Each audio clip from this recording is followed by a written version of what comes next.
It's so nice to be in the kitchen. I love the holidays. It just makes me think of cooking and baking and lots of family time at home.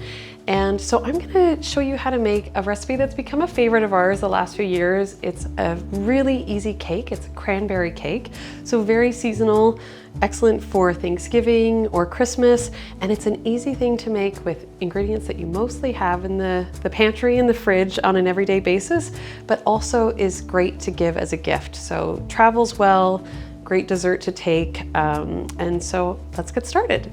So the first thing that you're going to need are 3 eggs, and I love the stand mixer. Just add your 3 eggs here. And to the 3 eggs, you're going to add 2 cups of white sugar. You're going to blend the eggs and the sugar together for about 5 to 7 minutes. On a medium speed, you want them to create sort of a white meringue ribbon, and that's really key to giving the cake its structure because the eggs are going to become a leavening agent for this cake.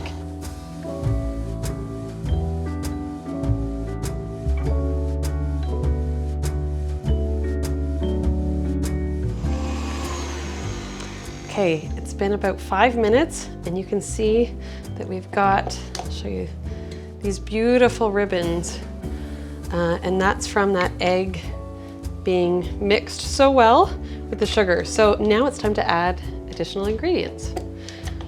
And like I said, this is such a simple cake, but I think the key with making something that is fairly simple as far as number of ingredients and flavors is to use the best ingredients you can. So good butter. I actually am using salted butter. I know that salted butter is often a no-no with baking because professional bakers like to be able to measure the amount of salt that they put in. That's usually the reason why. In this case, I'm using salted butter because there isn't any other additional salt in the recipe. So you're gonna add 3/4 cup of softened butter. The other thing to keep in mind when baking is to always have your ingredients at room temperature. So your eggs, your butter, you don't want anything to not mix smoothly and easily with the rest of the ingredients. So we're gonna add that 3/4 cup of butter. And then I'm also gonna add a flavor. In this case, I'm gonna add a teaspoon of vanilla extract, or you can add lemon extract. Almond extract would be delicious. So in this case today, I'm gonna proceed with vanilla. Orange zest would be excellent as well. And again, this is one of those things where use the best that you can because it really does make a difference with the final taste of the cake. We're going to turn on the mixer again for about 2 more minutes at medium speed.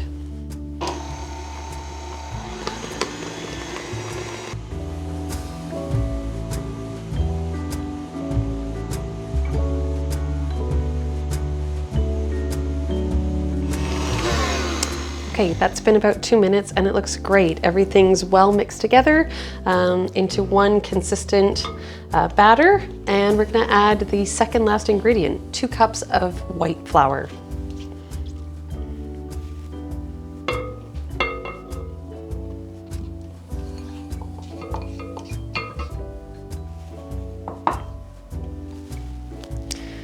Now this time you're only going to mix it until it's just combined. We don't want to make the batter overly stiff.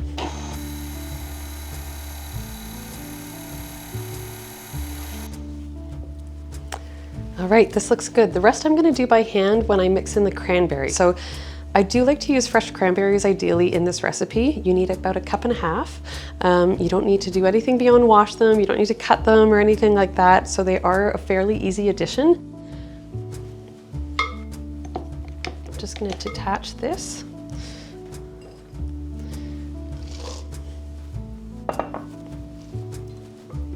I love my KitchenAid mixer. It saves so much time and work when you're baking, so it's been really wonderful to have in the kitchen. Okay, we're ready for our baking pan, so I'm just going to move this out of the way. The original recipe calls for a 9 by 13 pan. I love cakes that are baked in a circular dish. I just think that they look very pretty. I have lots of circular cake pan, or cake pedestals, I should say. So I really like to bake it in something that's circular. It will, of course, vary the time that it will take in the oven. Set your oven to 350 degrees. So mine has been preheating. It's all ready for this cake, and I suspect that in this beautiful round dish, this is a Sophie Conran piece that I love. It's about, I want to say 10 inches or so diameter. It's probably going to take about 50 minutes in the oven, but you can gauge it. It should be nice and brown on the top, and the tried and true trick for putting a toothpick in the middle to check if it's done always works with this kind of cake.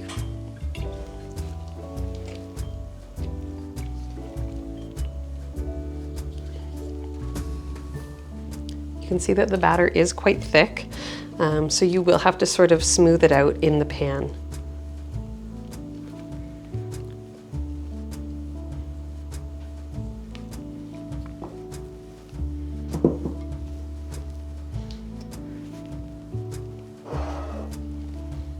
You may wish to line the base of your pan too with parchment paper. That certainly makes it easier to pull out at the end, or using a springform pan is great. That's what I made the other cake here with, and it was so easy to just pop out of the oven, and once it had cooled down, remove the base. And that's great for one that you're going to possibly send off with a guest. So now that we've got this smoothed out, you just want to sort of even out the layer. Keep those cranberries fairly evenly dispersed. This looks great. This is going to go into the oven, like I said, about 50 minutes for this dish, but keep an eye at about 40 minutes or so. The recipe does say for a 9x13, 40 to 50 minutes, but I know that I've made it a little bit more compact, so it's going to take a bit longer.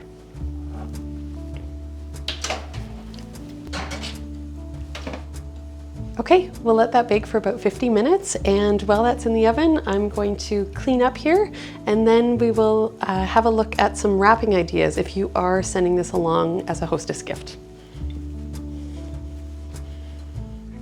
Okay, this cake is fully cooled. Of course, it's the magic of TV. I already made this yesterday, and so it's ready to be packaged.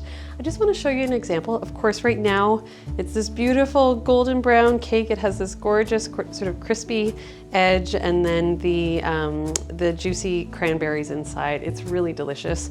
You could just slice it and serve it as it is, but if you wanted to give it as a gift, it's very simple to wrap. I love to wrap kitchen baked goods, homemade baked goods, in a really natural way. I don't think you have to fuss with it. And a good base layer is just to use organic parchment paper. So I like to use the unbleached. The unbleached parchment paper has a lovely color that I think looks great. With clean hands, of course. You're gonna lift up your loaf. So I have one long sheet of parchment that just about covers the edges. If your parchment was not quite wide enough, or if you were using fabric to do this, just maybe saran wrap the cake first, or wrap it in foil, but this should be fine. And then I'm just gonna fold them all to the top.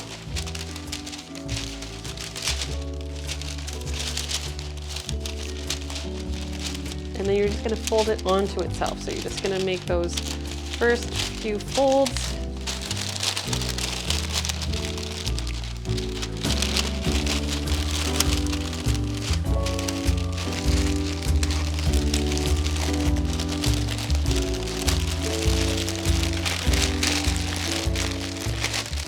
I'm going to tuck down the sides.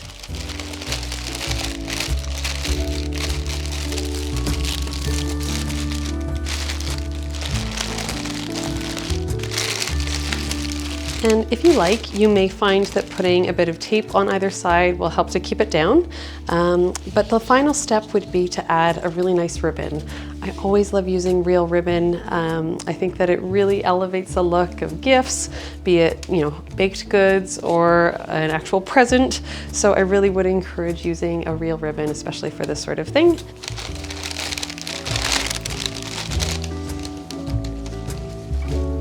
I've learned from cutting ribbon short too many times to always cut it extra long, and you can always trim it off at the end.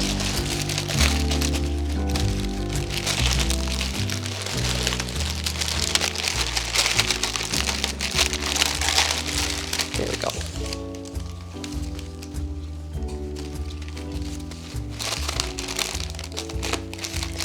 And then just knot it and tie a little bow.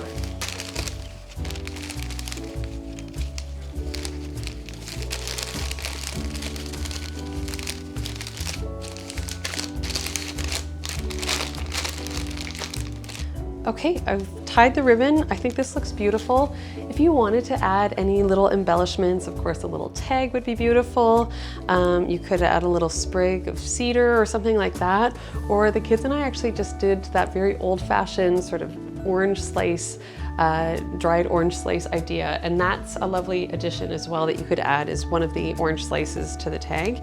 And it certainly symbolizes that it's something fresh in the wrapping. But I think for now I'm going to leave it as is. And thank you so much for watching. I'm wishing you all a very happy holidays, and I look forward to seeing you in the new year.